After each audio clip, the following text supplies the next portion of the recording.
जीवन तुमचे, ध्येय तुमचे, स्वप्ने तुमचे, हरणं जिंकणं सर्व काही तुमचं. मग दुसऱ्याचं बोलण्याचा विचार करून ऐकून का हार मानता? का हेच तुमचं समाधान आहे?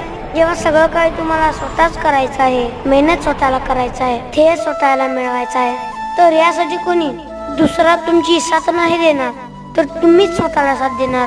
या जीवनात तुम्ही एकदा नाही 10 वेळा 100 वेळा हाराल, पण तुम्हाला हार मानायचं नाही. प्रत्येक वेळी नव्याने सुरुवात करा. स्वतःला पुढे नेत जीवनात यशस्वी व्हायचं आहे आणि त्या लोकांना उत्तर द्यायचं आहे जे तुमच्या हारण्याची वाट बघत आहेत. हो ना? जीवन तुमचे, ध्येय तुमचे, स्वप्ने तुमचे, हरणं जिंकणं सर्व काही तुमचं. मग दुसऱ्याचं बोलण्याचा विचार करून ऐकून का हार मानता? का हेच तुमचं समाधान आहे? जेव्हा सगळं काही तुम्हाला स्वतःच करायचं आहे, मेहनत स्वतःला करायचं आहे, ध्येय स्वतःला मिळवायचं आहे,